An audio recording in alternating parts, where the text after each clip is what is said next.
فسق و فجور پیدا نہیں بلکہ فسق و فجور کا خاتمہ ہوتا ہے۔ ایسے افراد اگر انہیں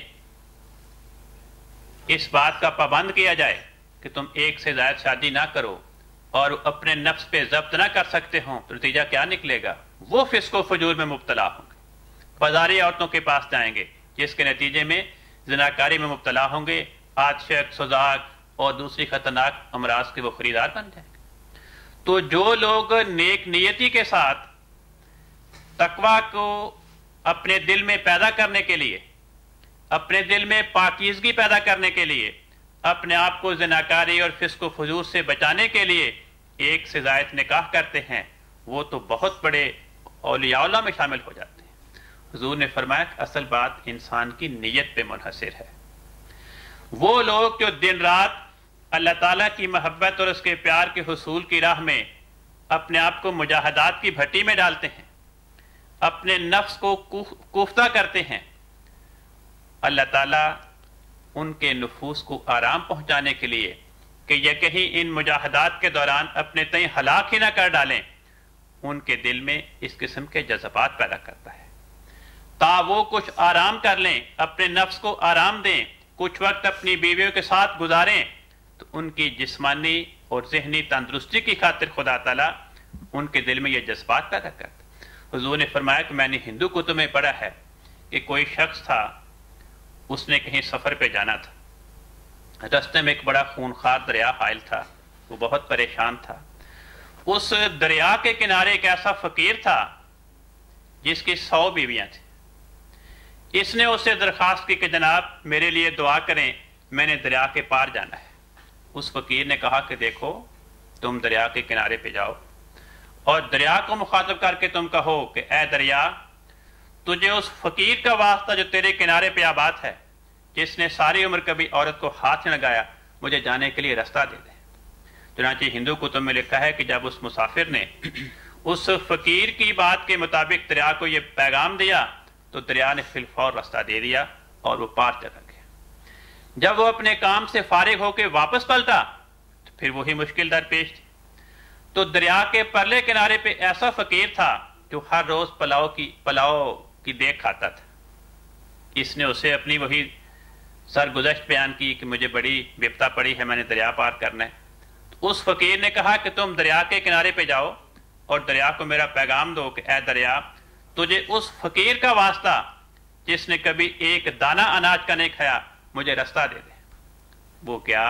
یہی فکرہ دہرایا اور دریا نے اس کو راستہ دے دیا۔ تو یہ واقعات جو ہندو کتب میں بیان ہوئے، یہ تمثیلیں، یہ حکایات، یہ لوگوں کو یہ سمجھانے کے لیے کہ دیکھو جو با خدا لوگ ہوتے ہیں وہ کھانا پینا یا شادی کرنا، بیویاں کرنا، وہ عام دنیا داروں کی طرح شہوت پرستی کی خاطر نہیں کرتے، دنیاوی اغراض کی ملونی ان کے کام میں نہیں ہوتی، وہ تو اللہ کی رضا کی خاطر یہ کرتے ہیں۔ تو حضور نے فرمایا کہ اسلام کی اس پاک تعلیم پہ اعتراض کرنا مناسب نہیں، بلکہ یہ تو اسلام کی زبردست خوبی ہے کہ اس نے انسانی معاشرہ کی ضروریات کا انتظام کیا۔ جزاکم اللہ۔ نصیر صاحب، ایسا ہی ایک اعتراض بہت ہی عجیب یہ بھی ہندو پنڈت صاحب کی طرف سے کیا گیا کہ قرآن کریم بائبل کی نقل ہے، تو حضرت مسیح موعود علیہ الصلوۃ والسلام نے اس کا کیا جواب دیا ہے؟ حضور فرماتے ہیں کہ قرآن مجید عربوں کے سامنے 23 سال تک مسلسل نازل ہوتا رہا، تو اس زمانے میں کسی نے یہ اعتراض نہیں کیا کہ یہ بائبل کی نقل ہے۔ وہاں پر یہودی بھی موجود تھے، عرب میں عیسائی بھی موجود تھے، تو اس لیے یہ اس زمانے میں اعتراض پیش کرنا یہ جاہلانہ بات ہے۔ دوسری بات یہ ہے کہ نبی کریم صلی اللہ علیہ وسلم تو امی تھے، ان پڑھ تھے۔ قرآن مجید اسی بات کا ذکر کرتے ہوئے کہتا ہے وَمَا كُنْتَ تَتْلُو مِن قَبْلِهِ مِن كِتَابٍ وَلَا تَخُطُّهُ بِيَمِينِكَ إِذًا لَارْتَابَ الْمُبْطِلُونَ، کہ تو نہ کوئی پہلی کتاب پڑھ سکتا ہے اور نہ تیرا دایاں ہاتھ لکھ سکتا ہے، تجھے لکھنا بھی نہیں آتا۔ اگر ایسی بات ہوتی تو شاید یہ باطل لوگ، جھوٹے لوگ شک میں پڑتے، لیکن جب کہ ایسی بات بھی نہیں ہے، نبی کریم صلی اللہ علیہ وسلم نہ لکھنا جانتے تھے نہ پڑھنا جانتے تھے، تو نقل کیسے کر سکتے تھے؟ جبکہ یہودی اور عیسائی تو آپ کے شدید دشمن تھے، تو اس لیے انہوں نے بتانا نہیں۔ حضور خود پڑھ نہیں سکتے، خود لکھ نہیں سکتے، تو یہ کیسے ممکن ہوگا کہ آپ ان کی کتابیں نقل کر کے لکھ سکتے؟ تیسری بات یہ پیش کی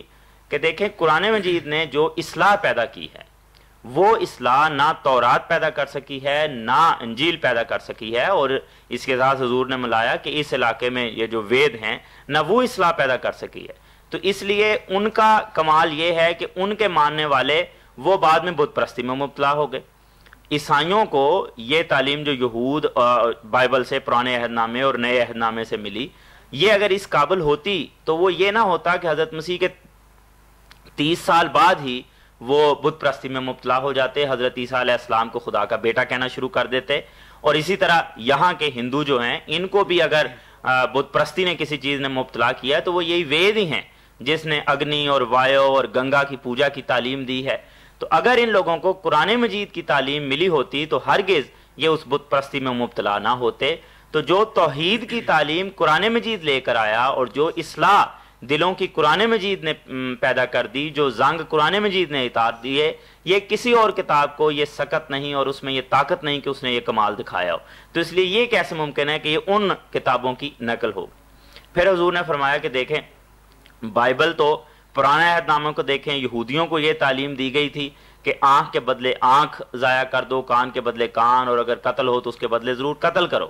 یہ سختی کی تعلیم دی گئی تھی۔ اس کے بالمقابل انجیل میں یہ تعلیم دی گئی کہ شر کا مقابلہ بالکل کرنا ہی نہیں، ہرگز۔ لیکن قرآن مجید کہتا ہے کہ یہ دونوں باتیں ناقص ہیں۔ فرمایا جزاؤ سیئۃ سیئۃ مثلھا فمن عفا واصلح فاجرہ علی اللہ، کہ برائی کا مقابلہ برائی کے ساتھ دیا جا سکتا ہے، مقصود اصلاح ہونی چاہیے کہ اگر اصلاح سختی کرنے سے ہو تو سختی بھی کی جا سکتی ہے، اگر نرمی کرنے سے ہو تو نرمی کی جانی چاہیے۔ حالات کے لحاظ سے کوئی بھی پہلو اختیار کیا جا سکتا ہے، صرف ایک پہلو پر حصر کرنا یہ نقص ہے، کمال نہیں ہے۔ اسی طرح ان لوگوں نے یہ تعلیم دی کہ مثلا شراب جو ام الخبائث ہے، تمام برائیوں کی جڑ ہے، اس کو حرام نہیں قرار دیا، قمار بازی کو حرام قرار نہیں دیا، اور انتہائی درجے پر اس معاشرے میں یہ دونوں برائیاں پہنچی ہوئی ہیں اور اس کی وجہ سے جڑوں تک کھوکھلا ہو چکا ہے معاشرہ۔ یہ قرآن مجید ہی ہے جس نے پہلی دفعہ ان دونوں امور کو قطعاً حرام قرار دیا۔ تو جو برائی کی جڑیں ہیں ان کو قرآن مجید نے حرام قرار دیا، جو ان کتابوں میں تو جائز ہیں۔ اس لیے یہ کہنا کہ قرآن مجید نے نقل کی ہے یہ غلط بات ہے۔ اور پھر فرمایا کہ دیکھیں قرآن مجید پر جو لوگ عمل کرتے ہیں ان کے ساتھ خدا تعالیٰ کا یہ سلوک ہے کہ ان پر مکالمات کے دروازے کھولے جاتے ہیں، ان کو غیب عطا کیا جاتا ہے، اور مقابلتاً جو دوسرے لوگوں کے مذہب اگر مقابلتاً آئیں تو خدا تعالیٰ ان کی دعائیں زیادہ سنتا ہے اور ان کو غلبہ عطا فرماتا ہے مقابلے میں، اور یہ ان مذاہب والوں کو، ان کتابوں کو یہ امور حاصل نہیں ہیں۔ تو اس لیے یہ کتاب جو شان رکھتی ہے وہ ان کتابوں کی نقل ہرگز نہیں ہو سکتی جو پہلے سے موجود ہیں۔ جزاکم اللہ۔ کل صبح آج کے پروگرام کا آخری سوال، چشمہ معرفت میں ایک بہت ہی اہم اور مضمون بیان ہوا ہے، وہ یہ کہ حضرت مسیح موعود علیہ السلام نے حضرت بابا نانک رحمۃ اللہ علیہ کے مسلمان ہونے کے دلائل لکھے ہیں، تو ان کا کچھ خلاصہ جو ہے وہ ہمارے ناظرین کو بتائیں کہ وہ کیا دلائل ہیں جن سے حضور نے ثابت کیا ہے کہ حضرت بابا صاحب مسلمان تھے۔ حضور فرماتے ہیں کہ نانک رحمۃ اللہ علیہ ہندوستان میں ایک ہندو خاندان میں پیدا ہوئے۔ جب انہوں نے ہوش لی تو ہندو معاشرے کو دیکھا کہ وہ خدا کی توحید سے انحراف کر چکا ہے، عناصر پرستی میں، اجرام پرستی میں مبتلا ہے، کوئی گنگا کی پوجا کر رہا ہے، کوئی سانپ کے آگے ہاتھ جوڑ رہا ہے، کوئی درختوں کی پوجا کر رہا ہے، کوئی آگ کی، ہوا کی۔ تو ان کے دل میں یہ شرک کے گرداب میں پھنسی ہوئی ہندو قوم کو دیکھ کر اللہ تعالیٰ کی طرف توجہ پیدا ہوئی، اور انہوں نے مسلمانوں کی جانب رخ کیا اور نیک مسلمانوں کی صحبت میں بیٹھنا شروع کر دیا۔ اس صحبت کا اثر یہ ہوا کہ ان کے دل پہ اسلام کی توحید اور اسلام کی صاف ستھری تعلیم نے اثر کرنا شروع کیا۔ انہوں نے پھر اسلام کو قبول کیا، اور وہ اسلام کی تعلیمات پہ سچے دل سے عمل کرنے کے نتیجے میں اللہ تعالیٰ کے بڑے ہی مقرب اور محبوب اور پارسا بندے بنے، مسلمان اولیاء اللہ میں شامل ہوئے، اور بابا صاحب ان خوش قسمت افراد میں سے تھے جن کے دلوں کو خدا تعالیٰ اپنے ہاتھ سے پاک کرتا ہے، انہیں اپنی محبت اور پیار کی گود میں بٹھاتا ہے۔ حضور نے فرمایا کہ حضرت بابا صاحب کے بارے میں یہ پتہ چلتا ہے کہ انہوں نے ہوش سنبھالتے ہی جب سن شعور کو پہنچے تو مسلمان نیک افراد کی صحبت اختیار کی، مسلمان اولیاء اللہ کے مزاروں پہ، ان کی خانقاہوں پہ جا کر چلے کیے۔ حضور نے فرمایا کہ میں ایک مرتبہ ملتان گیا تو میں اس بزرگ کی خانقاہ پہ گیا جہاں پہ انہوں نے چلہ کیا تھا، تو مجھے انہوں نے اس خانقاہ کے مجاوروں نے بتایا کہ اس دیوار پہ جو یا اللہ کا لفظ لکھا ہوا ہے یہ حضرت بابا نانک رحمۃ اللہ علیہ کے اپنے ہاتھ کا لکھا ہوا ہے۔ اور حضور نے فرمایا کہ اس خانقاہ کے مجاوروں نے مجھے وہ مسجد بھی دکھائی جس مسجد میں حضرت بابا صاحب رحمۃ اللہ علیہ نمازیں پڑھا کرتے تھے۔ حضور نے فرمایا کہ سکھوں کے چوتھے گرو رام داس جی، جن کے نام پر امرتسر کا گولڈن ٹیمپل نامزد ہے، ان کی اولاد ضلع فیروزپور میں گرو ہر سائے میں آباد ہے۔ پہلے یہ چونیا کے علاقے میں آباد تھی۔ چونیا جب ہند کا بٹوارا ہوا تو یہ پاکستان کے پنجاب کے حصے میں آیا۔ تو یہ خاندان گرو رام داس جی جو چوتھے گرو تھے سکھ دھرم میں بابا صاحب کی اولاد میں سے، تو گرو رام داس جی کی اولاد جب ہر سہائے ضلع فیروزپور میں جا کے آباد ہوئی تو وہاں پر جو انہوں نے بابا صاحب کے تبرکات اس خاندان میں چلے آتے ہیں، وہ تبرکات بھی بتاتے ہیں کہ حضرت بابا صاحب اور ان کے سلسلہ میں آنے والے گرو صاحبان یہ دل سے مسلمان تھے، اسلام کی تعلیمات کے شیدائی تھے۔ چنانچہ وہ تبرکات جو وہاں پہ پڑے ہیں ان میں سے ایک تو تسبیح ہے جسے وہ مالا کہتے ہیں، پوتھی ہے، قرآن کریم ہے جسے بابا صاحب پڑھا کرتے تھے۔ تو حضور نے فرمایا کہ وہاں پر اور بھی کئی ایسے تبرکات ہیں جو گرو رام داس جی کی اولاد کے پاس، اس خاندان کے پاس وہاں پہ پڑے ہوئے ہیں، اور ہندوستان کے چپے چپے سے ہر سال ہزارہا سکھ وہاں پہ جاتے ہیں، وہاں پہ چڑھاوے چڑھاتے ہیں اور ان تبرکات کا دیدار کرتے ہیں۔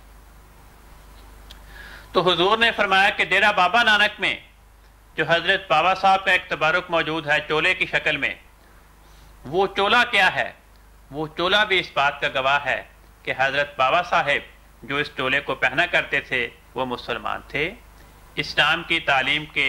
دل سے عاشق تھے، کیونکہ اس چولا صاحب پر کلمہ طیبہ لا الہ الا اللہ محمد رسول اللہ لکھا ہوا ہے، سورت فاتحہ لکھی ہوئی ہے، قرآن کریم کی صورتیں، قرآن کریم کی آیات لکھی ہوئی ہیں خدا کی توحید کے بارے میں۔ تو اس چولے کو، جس چولے پہ جا بجا قرآن آیات تحریر ہیں،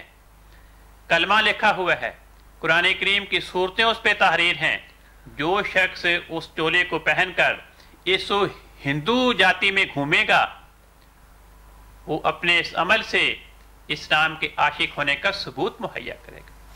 حضور نے فرمایا کہ پھر حضرت بابا نانک صاحب حج کرنے کے لیے مکہ معظمہ گئے۔ اب مکہ معظمہ میں مسلمانوں کے عقیدے کے مطابق غیر مسلم کو جانے ہی نہیں دیتے، تو اگر بابا نانک صاحب اپنے آپ کو مسلمان ظاہر نہیں کرتے تھے، نماز کے پابند نہیں تھے، تو ان کو خانہ کعبہ میں مکہ میں کس نے داخل ہونے دینا تھا؟ تو بابا صاحب کا مکہ معظمہ میں جا کر حج کرنا اور پھر مدینہ منورہ میں جا کر روضہ رسول کی زیارت کرنا، اور پھر گرنتھ صاحب اور جنم ساکھیاں جس میں بابا صاحب کا کلام موجود ہے، تو اس گرنتھ صاحب اور جنم ساکھیوں کا ایک ایک شلوک اور ایک ایک شبد اس بات کا گواہ ہے کہ ان شلوکوں میں، ان شبدوں میں حضرت بابا صاحب جا بجا قرآن کریم کی آیات کا ترجمہ اپنی زبان میں پیش کر رہے ہیں، قرآن کریم کی تعلیمات کی تعریف بیان کر رہے ہیں، لوگوں کو قرآن کریم کی تعلیمات کی خوبیاں سمجھا رہے ہیں اور قرآن کریم کی تعلیمات پہ عمل کرنے کی تلقین کر رہے ہیں۔ تو یہ وہ باتیں ہیں کہ اگر ہم ان پہ مجموعی طور پہ نگاہ ڈالیں تو ان سے پھر یہ نتیجہ سامنے آتا ہے کہ حضرت بابا نانک رحمۃ اللہ علیہ اور ان کی اولاد میں ہونے والے گرو صاحبان وہ دل سے مسلمان تھے اور جا بجا اپنے قول سے اپنے فعل سے اسلام کی سچائی کی گواہی دیتے تھے۔ جزاکم اللہ، آپ دونوں بزرگوں کا بہت شکریہ۔ تو ناظرین، اسی کے ساتھ ہمارا آج کا یہ پروگرام تو ختم ہوتا ہے۔ انشاءاللہ تعالی اگلا پروگرام حضرت مسیح موعود علیہ الصلوۃ والسلام کی کتابوں میں سے آخری کتاب پیغام صلح کے بارے میں پیش کیا جائے گا۔ تب تک کے لیے ہمیں اجازت دیں۔ اللہ حافظ۔